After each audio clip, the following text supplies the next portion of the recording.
KPMG Australia, and the ethics of trust. Hello everyone. Today we are looking at a current business ethics issue involving KPMG Australia, one of the major global accounting and consulting firms.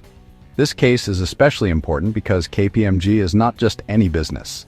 Firms like KPMG are trusted to audit companies, protect confidential information, advise clients, and help maintain confidence in financial systems.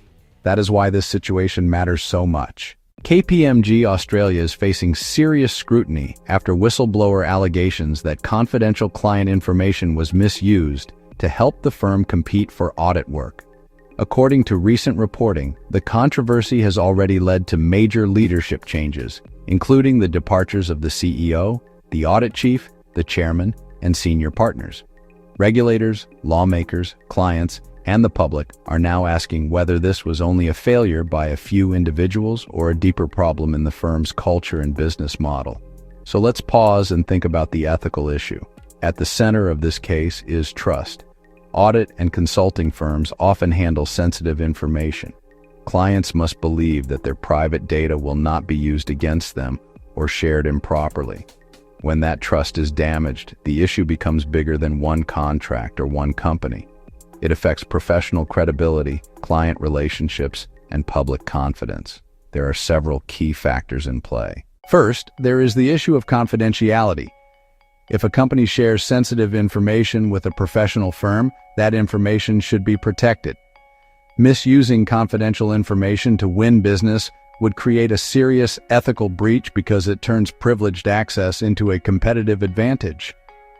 Second, there is the issue of conflict of interest. The Big Four firms provide both audit and consulting services. That can create tension between professional independence and the desire to win profitable work. When revenue pressure becomes too strong, ethical boundaries can become easier to rationalize. Third, there is the issue of whistleblower treatment. A major part of this scandal involves how concerns were raised and handled internally. A healthy organization should not punish, ignore, or dismiss people who report ethical concerns in good faith. Whistleblowers are often an early warning system for problems leadership either does not see or does not want to see. Reporting from ABC and Reuters indicates that KPMG has faced criticism not only for the alleged misuse of information, but also for how the whistleblower complaint was handled. Fourth, there is the issue of governance. Who was responsible for oversight? Who knew what, and when did they know it?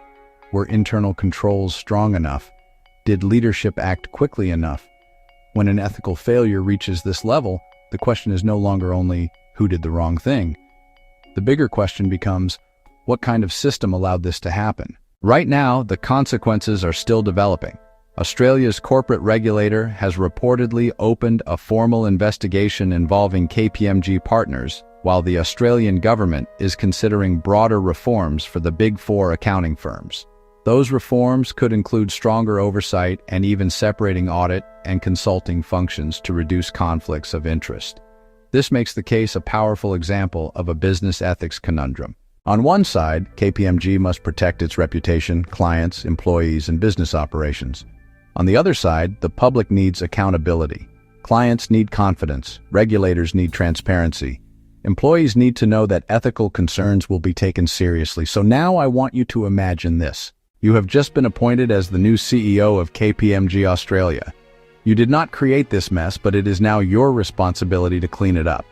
What would you do first? Would you start by apologizing publicly? Would you launch an independent investigation?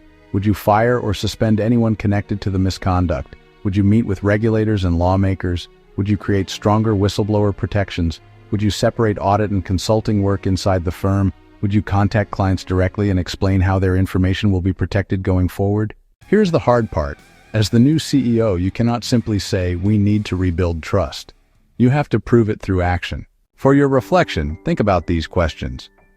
First, what is the most serious ethical failure in this case? Misuse of confidential information, poor leadership, weak oversight, or mistreatment of the whistleblower? Second, if you were the new CEO, what are the first 3 actions you would take in your first 30 days? Third, can a company rebuild trust after this kind of scandal, or does real accountability require major structural change? This case reminds us that ethics is not just about avoiding illegal behavior. Ethics is about trust, judgment, responsibility, and culture. A company can have policies, training, and values statements, but those only matter if people are willing to follow them when money, power, and reputation are on the line. And that is the real leadership challenge here. When trust is broken, the question is not just, how do we move on? The better question is, what must we change so this does not happen again?